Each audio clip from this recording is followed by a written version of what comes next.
Hello everyone, welcome to your history class. We are doing 15th chapter of 12th history. The name of the chapter is Framing the Constitution. ये इस chapter का last part है और आज हम discuss करने वाले हैं the language of the nation. Hindi हमारी नेशनल लैंग्वेज है. किस तरह से हमारी नेशनल लैंग्वेज को एक्सेप्ट किया गया, किस तरह से इसको एज अ नेशनल लैंग्वेज बनाया गया, वही सारी चीज़ें हम इस पार्ट में डिस्कस करने वाले हैं. तो चलिए स्टार्ट करते हैं. एक ऐसा नेशन जिसमें डिफरेंट लैंग्वेजेस बोली जाती हैं और सभी डिफरेंट लैंग्वेजेस का ओरिजिन जो है डिफरेंट कल्चरल हेरिटेज से हुआ है. मतलब सभी का ओरिजिन होने का डिफरेंट कल्चर हेरिटेज है. जैसे कि उर्दू अगर ओरिजिन हुई है तो वो कहाँ से हुई है, जब मुस्लिम हमारी कंट्री में आए. ठीक है, सो सभी लैंग्वेजेस का ओरिजिन का डिफरेंट हेरिटेज कल्चर है. सो ऐसे कंट्री, ऐसा नेशन जहाँ पर लोग डिफरेंट लैंग्वेजेस बोलते हैं, उस नेशन को यूनिफाई कैसे किया जा सकता है. लोग एक दूसरे को कैसे सुन सकते हैं, कैसे एक दूसरे के साथ कनेक्ट हो सकते हैं, कैसे एक दूसरे को समझ सकते हैं जब वो एक दूसरे की लैंग्वेज को ही नहीं जाना जाता, जब वो एक दूसरे की लैंग्वेज को ही नहीं समझते हैं. तो कॉन्स्टिट्यूएंट असेंबली में लैंग्वेज के इशू को लेकर बहुत सारे आर्ग्यूमेंट्स हुए थे. मैनी मंथ्स तक ये आर्ग्यूमेंट्स होते ही चले गए थे और इन आर्ग्यूमेंट्स के बाद क्या रिजल्ट निकला. एक्चुअली बाय 1930s तक कांग्रेस ने एक्सेप्ट कर लिया था कि हिंदुस्तानी ही हमारी नेशनल लैंग्वेज होगी, क्योंकि महात्मा गांधी जी फील करते थे कि हमारी कंट्री का एक बहुत बड़ा जो सेक्शन है, एक लार्ज सेक्शन जो है, इस लैंग्वेज को अच्छी तरह से बोलता भी है और समझता भी है. क्योंकि Hindustani is a blend of Hindi and Urdu, Hindi और उर्दू के मिक्सचर से बनी हुई है. ये एक ऐसी लैंग्वेज है जिसको हमारी कंट्री का लार्ज सेक्शन बोलता है, समझता है. ये जो है दोनों ही जो डाइवर्स कल्चर्स हैं, हिंदी और मुस्लिम्स के दोनों ही के जो डाइवर्स कल्चर हैं, उन दोनों के इंटरेक्शन से बनी है और अपने आप को इंक्रीज भी कर रही है, एनरिच भी कर रही है टाइम के साथ. बहुत सारे ओवर द ईयर्स बहुत सारे सालों तक अलग अलग डिफरेंट सोर्सेज से इसके अंदर नए नए वर्ड्स और नए नए टर्म्स को जो है ऐड किया जा रहा है, जिसकी वजह से ये लैंग्वेज और भी ब्यूटीफुल बनती जा रही है. और बहुत सारे लोग और बहुत सारे वेरियस रीजन्स में, बहुत सारे वेरियस एरियाज में लोग इसको समझते भी हैं और बोलते भी हैं. This is multi cultural language. Gandhi ji सोचते थे कि ये एक ऐसी लैंग्वेज है जो कि डाइवर्स कम्युनिटीज़ के बीच में कम्युनिकेशन का एक बहुत अच्छा तरीका है. और यही वो लैंग्वेज है जो हिंदू और मुस्लिम्स को इकट्ठा करेगी, यूनिफाई करेगी, नॉर्थ और साउथ से लोगों को यूनिफाई करेगी. सो हमारी जो नेशनल लैंग्वेज है वो क्या होनी चाहिए, हिंदुस्तानी ही होनी चाहिए. बट 19th सेंचुरी के एंड तक सिचुएशन चेंज हो चुकी थी. लोग एक दूसरे के साथ लड़ रहे थे, कॉम्युनल कॉन्फ्लिक्ट्स हो रहे थे, हिंदू और मुस्लिम एक दूसरे को पसंद नहीं कर रहे थे. तो अब लैंग्वेजेस ने भी अपार्ट होना शुरू कर दिया था. जो हिंदुस्तानी में हिंदी, संस्कृत और उर्दू के वर्ड्स थे, हिंदुस्तानी में जो हिंदी थी अब वो संस्कृत की तरफ मूव कर रही थी, यानी कि संस्कृत के वर्ड उसमें ज़्यादा ऐड किए जा रहे थे. और जो पर्शियन थी उसमें उर्दू के ज़्यादा वर्ड्स ऐड किए जा रहे थे. ओके, क्योंकि पर्शियन का अरेबिक ओरिजिन था, उसमें अब उर्दू के वर्ड्स को ज़्यादा ऐड किया जा रहा था. मतलब अब लैंग्वेज भी जो है हमारी रिलीजियस आइडेंटिटी बन गई थी. महात्मा गांधी को फिर भी होप था कि शायद हिंदुस्तानी ही ऐसी लैंग्वेज है, फिर भी वो फेथ कर रहे थे कि हिंदुस्तानी ही वो लैंग्वेज है जो हम दोनों को, हमारे रिलीजियस को इकट्ठा कर देगी. ओके, सो 1930s तक यही हिंदुस्तानी को ही as a national language accept कर लिया गया था. अब plea for the Hindi, Hindi के लिए हिमायत, प्ली करना. एक in one of the earliest session of the constituent assembly के अर्लीस्ट सेशन में आर.वी. धुलेकर, जो कि एक कांग्रेस मैन थे और एक यूनाइटेड प्रोविंसेस से थे, उन्होंने एक पावरफुल अग्रेसिव प्ली किया कि हमारी जो कॉन्स्टिट्यूशन मेकिंग लैंग्वेज है वो हिंदी ही होनी चाहिए. जब उनको कहा गया कि असेंबली में सभी लोग हिंदी को नहीं जानते हैं तो हम कॉन्स्टिट्यूशन को किस तरह से हिंदी में बना सकते हैं, तो धुलेकर ने इस बात पर रिटॉर्ट करते हुए, इसका विरोध करते हुए उन्होंने कहा कि ऐसे लोग जो यहाँ पर इस हाउस में प्रेजेंट हैं और हिंदी को नहीं जानते हैं तो उन्हें यहाँ पर रहने का कोई अधिकार नहीं है. दे बेटर टू लीव, इससे अच्छा है कि वो यहाँ से चले जाए. और जैसे ही धुलेकर ने ये स्पीच दी तो हाउस में break up in a commotion, यानी कि वहाँ पर वाद विवाद होना शुरू हो गया था. लेकिन धुलेकर फिर भी जो है अपनी स्पीचेस को हिंदी में ही प्रोसीड कर रहे थे और हिंदी के ऊपर ही फोकस कर रहे थे. On this occasion peace in the house restored through Jawaharlal Nehru's intervention. और जब जवाहरलाल नेहरू का इंटरवेंशन वहाँ पर हुआ, हस्तक्षेप वहाँ पर हुआ, तो जवाहरलाल नेहरू ने लोगों को समझाया और वहाँ पर हाउस में जो है पीस को एस्टेब्लिश किया गया था, लेकिन अभी भी लैंग्वेज के इशू पर अभी भी कंटिन्यू जो है लोगों की बहस हो रही थी और ये 3 इयर्स तक चलती ही रही थी। आफ्टर 3 इयर्स लेटर 12 सितंबर 1947 ने धुलेकर ने एक बार फिर से नेशन की लैंग्वेज के लिए अपनी स्पीच दी और उनकी स्पीच ने फिर से एक बहुत बड़ा तूफान, अ ह्यूज स्टॉर्म खड़ा कर दिया था। बट अब जो है, जो असेंबली की लैंग्वेज कमेटी थी वो इसका सॉल्यूशन निकाल चुकी थी। उन्होंने क्या किया था कि उन्होंने कहा था कि देवनागरी स्क्रिप्ट्स की जो हिंदी है उसको ऑफिशियल लैंग्वेज के यूज़ में उसको as an official language use किया जाएगा, लेकिन हिंदी में जो है धीरे धीरे ग्रेजुअली जो है ट्रांजेक्शन होगा। फॉर फर्स्ट 15 ईयर्स तक इंग्लिश भी कंटिन्यू रहेगी ऑफिशियल पर्पस के लिए, और हर एक प्रोविंसेस जिनकी जो रीजनल लैंग्वेज है वो अपनी लैंग्वेज को यूज़ कर सकता है अपने प्रोविंस के ऑफिशियल वर्क के लिए। मतलब कि सपोज साउथ में कोई एरिया है तो साउथ में जो लैंग्वेज बोली जाती है उस एरिया के ऑफिशियल वर्क के लिए उस लैंग्वेज का यूज़ किया जा सकता है। सो इन 3 तरीकों से कमेटी ने सॉल्यूशन को निकालने की कोशिश की थी। एक तो भाई कि जो देवनागरी स्क्रिप्ट में हिंदी है उसको ऑफिशियल लैंग्वेज यूज़ किया जाएगा। सेकेंड था 15 ईयर्स तक इंग्लिश को भी कंटिन्यू किया जाएगा। थर्ड था कि जो प्रोविंशनल लैंग्वेज है प्रोविजन के ऑफिशियल वर्क के लिए उस लैंग्वेज का यूज़ किया जा सकता है। ठीक है, सो इस तरह से नेशनल लैंग्वेज, बट अभी भी नेशनल लैंग्वेज कौन सी होगी ये मुद्दा अभी भी चल रहा था असेंबली के अंदर। ये सारी चीज़ें उन्होंने शॉर्ट आउट कर दी थी, और ये शॉर्ट आउट करने के बाद कमेटी को यही लग रहा था कि भाई हाँ, हमने सबके इमोशंस को ध्यान में रखा है, और ये जो सॉल्यूशन निकाला है that solution would be accepted to all, और ये सॉल्यूशन सभी को एक्सेप्टेड भी होगा। लेकिन धुलेकर वो तो उनका तो एटीट्यूड अभी भी वही था। वो चाहते थे कि इन सारी चीज़ों को रिकंसिलिएशन किया जाए। वो चाहते थे कि हिंदी को एक ऑफिशियल लैंग्वेज नहीं बल्कि एक नेशनल लैंग्वेज के रूप में डिक्लेयर किया जाए। Okay, he attacked those who protested that Hindi, उसने जो है उन लोगों के ऊपर जो कि हाउस में हिंदी को प्रोटेस्ट कर रहे थे उनके ऊपर अटैक किया। उन्होंने कहा कि आप जो महात्मा गांधी का नाम लेकर हिंदुस्तानी को रन करना चाहते हो, क्या आप सच में महात्मा गांधी का फेवर कर रहे हो या सिर्फ उनका नेम यूज़ कर रहे हो। वो कहते हैं कि सर, अगर हिंदी को ऑफिशियल लैंग्वेज बनाया गया है तो मेरे जितना कोई भी खुश नहीं होगा, लेकिन अभी भी मैं यही कहना चाहूँगा कि इस तरह से हिंदी को आप एक कंसेशन दे रहे हैं कि भाई चलो ऑफिशियल लैंग्वेज तेरे को बना दिया है। मैं यहाँ पर हिंदी के लिए कोई कंसेशन बिल्कुल भी नहीं चाहता हूँ। मैं चाहता हूँ it is a consumption of historic process. ये जो है इस हिस्टोरिक प्रोसेस का कंजम्पशन होना चाहिए, मतलब हर कोई इसी को कंजम्प करे, हर कोई जो है हिंदी लैंग्वेज ही बोले और हिंदी ही नेशन की लैंग्वेज होनी चाहिए, ऐसा जो है धुलेकर द्वारा कहा गया था। ओके, अब धुलेकर जिस तरह से जिस टोन में अपनी स्पीचेस दे रहे थे, इसकी वजह से मेंबर जो असेंबली के मेंबर्स थे वो बहुत ज़्यादा परेशान थे धुलेकर के इस टोन के लिए।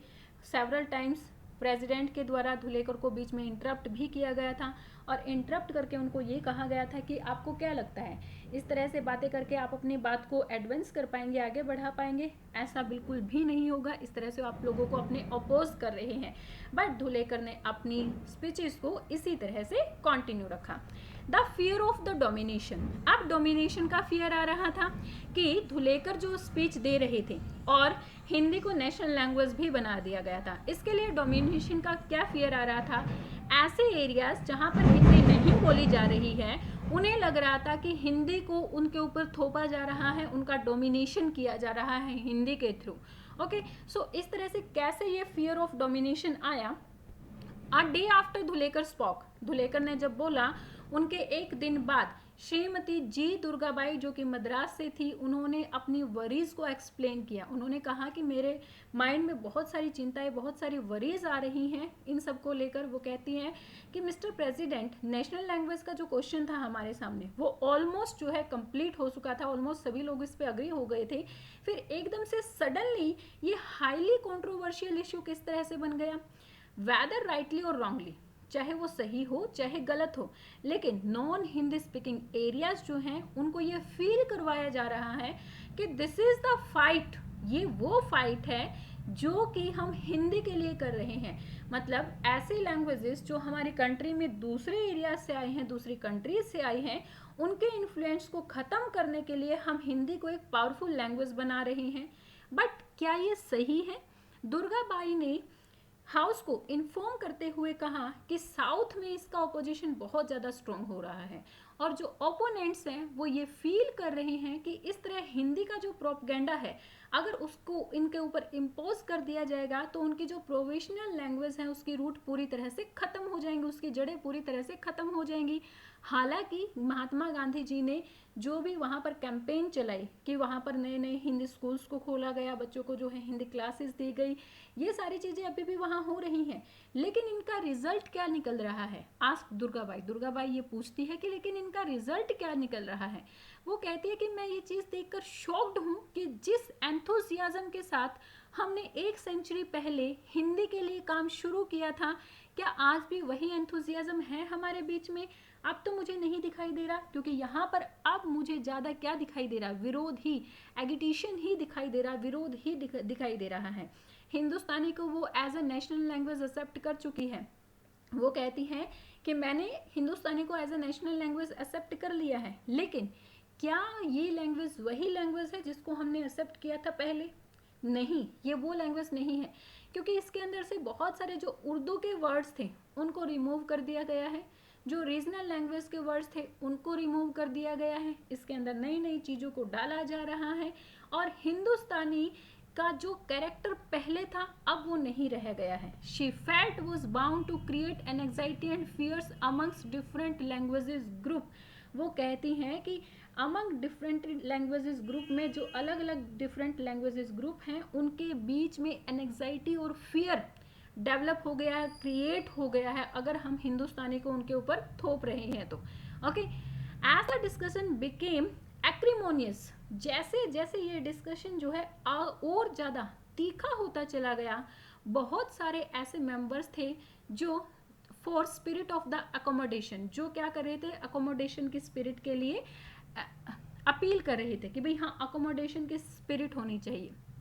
अ member from the Bombay, Shri Shankaran Dev, एक मेंबर जो कि बॉम्बे से थे, श्री शंकरन देव, उन्होंने कहा कि एज अ कांग्रेसमैन होने के नाते और गांधी जी का फॉलोवर होने के नाते मैं हिंदुस्तानी को as a national language accept कर चुका हूँ, लेकिन मैं आपको वॉर्न करना चाहता हूँ, if you want my whole hearted support, अगर आप मेरा होल हार्टेड सपोर्ट चाहते हैं तो मेरे माइंड में किसी तरह का सस्पिशियस और फियर को राइज ना करे, क्योंकि मेरे माइंड में बहुत सारे क्वेश्चंस आ रहे हैं, बहुत सारे फियर भी आ रहे हैं।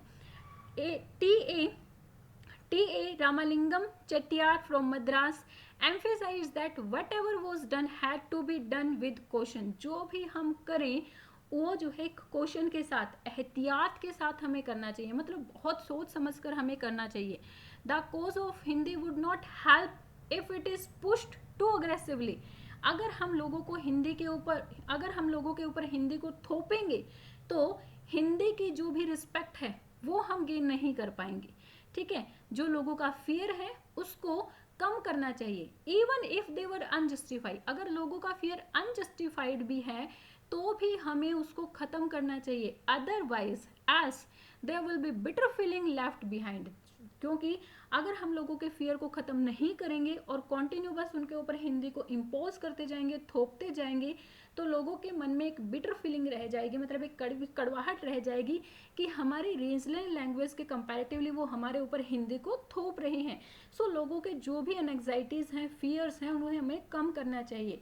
When we want to live together and form a unified nation, united nation, he said there should be mutual adjustment and no question of forcing things on the people। वो कहते हैं कि अगर हम इकट्ठे रहना चाहते हैं और एक यूनाइटेड नेशन को फॉर्म करना चाहते हैं तो हमारे अंदर म्यूचुअल एडजस्टमेंट होनी चाहिए, कोई भी चीज़ हमारे ऊपर फोर्स की जा रही है वो तो हमारे बीच में क्वेश्चन ही नहीं आना चाहिए, मतलब किसी को भी ऐसा नहीं लगना चाहिए कि भाई हाँ किसी के ऊपर कोई चीज़ फोर्स की जा रही है, थोपी जा रही है। सब लोगों को यही लगना चाहिए कि जो कुछ भी हो रहा है वो सही के लिए हो रहा है। ओके, सो इस तरह से लैंग्वेज का ये जो इशू था इसको पूरी तरह से रिजॉल्व किया गया कमेटी के द्वारा। धीरे धीरे जो है हिंदी को एज अ नेशनल लैंग्वेज भी एक्सेप्ट कर लिया गया, लेकिन अभी भी हमारे जो ऑफिशियल वर्क होते हैं वो हिंदी और इंग्लिश दोनों लैंग्वेजेस में होते हैं। उसके पीछे रीज़न यही है क्योंकि हिंदी और इंग्लिश दोनों ही लैंग्वेजेस ऐसे हैं जो हमारी कंट्री का एक बहुत बड़ा एरिया, बहुत बड़ा सेक्शन जानता है इन लैंग्वेजेस को। ओके, सो इस तरह से कॉन्स्टिट्यूशन में जब हमारा कॉन्स्टिट्यूशन फ्रेम किया गया तो बहुत सारे प्रोसेस हुए, बहुत सारे डिबेट्स हुए, डिस्कशन हुए, लेकिन इन प्रोसेस के थ्रू, डिबेट और डिस्कशन के थ्रू हमने यही देखा कि हमने एक बहुत अच्छे कॉन्स्टिट्यूशन को फ्रेम भी किया है। यहाँ पर हमारा जो एक बहुत अच्छा वन सेंट्रल फीचर जो हमारे कॉन्स्टिट्यूशन का था वो था फ्रेंच एडल्ट, जो एवरी एडल्ट इंडियंस को वोट का अधिकार देना, क्योंकि बहुत सारे ऐसी कंट्रीज़ हैं जिन्हें वोट का अधिकार एकदम से नहीं मिला था। यूनाइटेड स्टेट्स, यूएसए और यूके के बारे में अगर हम बात करें तो पहले वहाँ पर वोट ग्रांट का अधिकार किसको दिया गया था? ऐसे लोग जिनके पास वेल्थ होती थी। फिर धीरे धीरे जो है ऐसे लोग जो एजुकेटेड होते थे उनको दिया गया। फिर उसके बाद ऐसे लोग जो वर्किंग क्लास के लोग थे या पीजेंट्स थे उन्हें वोट का अधिकार दिया गया, और विमेन को तो इसके लिए बहुत लंबा स्ट्रगल करना पड़ा था। बट हमारी कंट्री में जब कॉन्स्टिट्यूशन को फ्रेम किया जा रहा था तो उसी टाइम जो है यूनिवर्सल एडल्ट फ्रेंचाइजी दे दी गई थी कि सभी लोगों को वोट देने का अधिकार है। दूसरा एक जो हमारे कॉन्स्टिट्यूशन का एक इम्पॉर्टेंट फीचर है वो है सेक्युलरिज्म के ऊपर एम्फेसाइज किया गया है।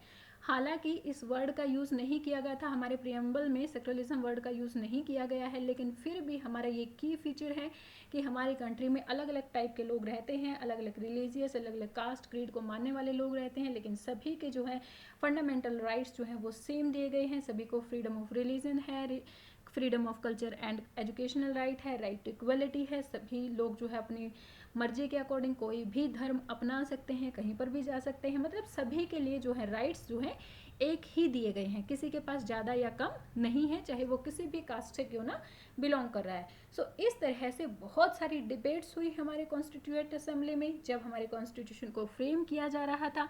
बट अब हमें समझ में आ रहा है कि ये डिबेट्स क्यों ज़रूरी थी, डिस्कशन क्यों ज़रूरी था, क्योंकि इन्हीं डिबेट्स और डिस्कशन की हेल्प से हमें पता चला कि हमारे लोगों की मेंटेलिटी क्या है, और उसी मेंटेलिटी और उसी नीड के अकॉर्डिंग हमारी कंट्री के कॉन्स्टिट्यूशन को फॉर्म किया गया था। ओके, सो यहाँ पर हमारा ये चैप्टर कंप्लीट होता है। ये पिक्चर दी हुई है जहाँ पर B.R. Ambedkar and Rajendra Prasad greeting each other at the time of the handling over the constitution.